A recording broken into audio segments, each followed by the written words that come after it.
CPM-ൽ ഇപ്പോൾ രക്തസാക്ഷികൾ ഉണ്ടാകുന്നത് ലോട്ടറി അടിക്കുന്ന പോലെ ബമ്പർ ആ ഫണ്ട് അടിച്ചു മാറ്റിയ ശബരിമലയിൽ അയ്യപ്പന്റെ സ്വർണം കവർന്ന 3 പ്രധാനപ്പെട്ട CPM നേതാക്കൾ ജയിലിലാണ്.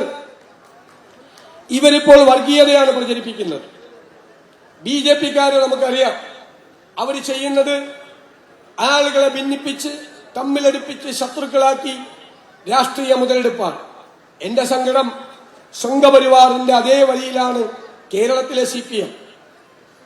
ചേതൻ ബാവ ഡൽഹിയിലെ സഞ്ചരിക്കുന്ന അതേ തോണിയിലാണ് തിരുവനന്തപുരത്തെ അനിയൻ ബാവയും സഞ്ചരിക്കുന്നത്. ഇപ്പോൾ പിണറായി വിജയൻ വർഗീയതയ്ക്ക് തിരികൊളുത്തിയിരിക്കുന്നു. ഈ വിഷയങ്ങളിൽ നിന്ന് ഒളിച്ചോടാൻ വേണ്ടിയിട്ടാണ്. നമുക്കൊരു നിലപാടുണ്ട്. വർഗീയത ആര് പറഞ്ഞാലും നമ്മൾ ചോദ്യം ചെയ്യും. ന്യൂനപക്ഷ വർഗീയത പറഞ്ഞാലും ഭൂരിപക്ഷ വർഗീയത പറഞ്ഞാലും നമ്മൾ ചോദ്യം ചെയ്യും. ഏത് കൊലകൊമ്പൻ പറഞ്ഞാലും നമ്മൾ ചോദ്യം ചെയ്യും. തെരഞ്ഞെടുപ്പ് കാലത്ത് നമ്മളതിൽ കോംപ്രമൈസ് ചെയ്യില്ല. ചിലര് വന്ന് പറയും ഞങ്ങളുടെ കയ്യിൽ വോട്ട് ബാങ്ക് ഉണ്ട്, പേടിപ്പിക്കാൻ വരും. വോട്ട് ബാങ്ക് ഉണ്ടെങ്കിൽ നിങ്ങളുടെ കയ്യിൽ വെച്ചോ, വർഗീയത പറയരുത് എന്ന് അവരുടെ മുഖത്ത് നോക്കി പറയും. അതിനുള്ള ആർജവം കേരളത്തിലെ UDF-നുണ്ട്. ഞാൻ കരുതുന്നത് മതേതര കേരളം ഇരുകൈകളും നീട്ടി നമ്മുടെ മതേതര നിലപാടിനെ സ്വീകരിക്കുക തന്നെ ചെയ്യും. ഒരു സംശയവും വേണ്ട. CPM എങ്ങോട്ടാ പോകുന്നത്? അമ്പലത്തിൽ കയറി മോഷ്ടിച്ചു, ഖജനാവ് കൊള്ള ചെയ്തു, എന്നിട്ട് ഇപ്പൊ രക്തസാക്ഷികളുടെ ഫണ്ട് വരെ അടിച്ചു മാറ്റുക. CPM-ൽ ഇപ്പോൾ രക്തസാക്ഷികൾ ഉണ്ടാകുന്നത് ലോട്ടറി അടിക്കുന്ന പോലെ ബമ്പർ ആ ഫണ്ട് അടിച്ചു മാറ്റിയ ശബരിമലയിൽ അയ്യപ്പന്റെ സ്വർണം കവർന്ന 3 പ്രധാനപ്പെട്ട CPM നേതാക്കൾ ജയിലിലാണ്. എന്തൊരു അഭിമാനമാണ് CPM-ന്.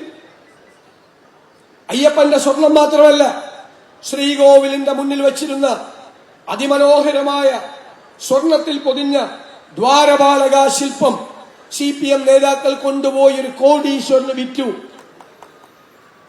വിൽക്കുക മാത്രമല്ല, ഈ കള്ളന്മാർ ചെയ്തത് അതിന്റെ ഒരു വ്യാജ മോൾഡ് ഉണ്ടാക്കി അതേപോലെ ചെമ്പിൽ, എന്നിട്ട് അവിടെ കൊണ്ടുപോയി വെച്ചു.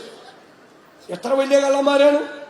കോടതി പറയാണ് 2019 മുതൽ കക്കാൻ തുടങ്ങി. ആരും അറിഞ്ഞില്ലെങ്കിൽ കള്ളന്മാരെന്ത് ചെയ്യും? വീണ്ടും കക്കും. 2024 ദേവസ്വം ബോർഡ് പ്രസിഡന്റ് പറഞ്ഞു വീണ്ടും പൂശണം. വീണ്ടും പൂശണം എന്ന് പറഞ്ഞാൽ വീണ്ടും കക്കണമെന്നാണ് അർത്ഥം, അല്ലേ? അപ്പോൾ കോടതി ഇടപെട്ടു. ഞാൻ കരുതുന്നത് അയ്യപ്പൻ ഇടപെട്ടു എന്നാണ്. കാരണം അയ്യപ്പൻ അറിയാമില്ലെങ്കിൽ അയ്യപ്പന്റെ തങ്ക വിഗ്രഹം കൂടി ഇവരടിച്ചു മാറ്റുമായിരുന്നു. അതിനുശേഷം ആഗോള അയ്യപ്പ സംഗമം നടത്തി. അതിലും കളവാണ് മുഴുവൻ നടത്തിയത്. അതിനും കോടികളാണ് അടിച്ചു മാറ്റിയിരിക്കുന്നത്. കട്ടുകെട്ടി ശീലമായി ഇവർ. ഇപ്പൊ വെറുതെ പ്രഖ്യാപനങ്ങളാണ്. 12,000 കോടിയുടെ പാക്കേജ്, 12,000 കോടിയുടെ പാക്കേജ്, ഒരു പൈസയുമില്ല. ഞാൻ അവസാനിപ്പിക്കുക. ടീം UDF 100-ലധികം സീറ്റുമായി കേരളത്തിൽ അധികാരത്തിലേക്ക് തിരിച്ചുപോയി. എനിക്ക് നിങ്ങളോട് ചോദിക്കാനുള്ളത്, പത്തനാപുരത്ത് ഒരു UDF MLA ഉണ്ടാകുമോ? നിങ്ങൾ ഉറപ്പ് തന്നെ, ഉറപ്പ്, എല്ലാവരും കൂടി ഉറപ്പ് തന്നെ. ആ ഉറപ്പ് ഹൃദയത്തിൽ ഏറ്റുവാങ്ങിക്കൊണ്ട് നിങ്ങൾ നൽകിയ ഈ സ്വീകരണത്തിന് നന്ദി പറയാൻ വാക്കുകളില്ലാതെ ഞാൻ ചുരുക്കുന്നു.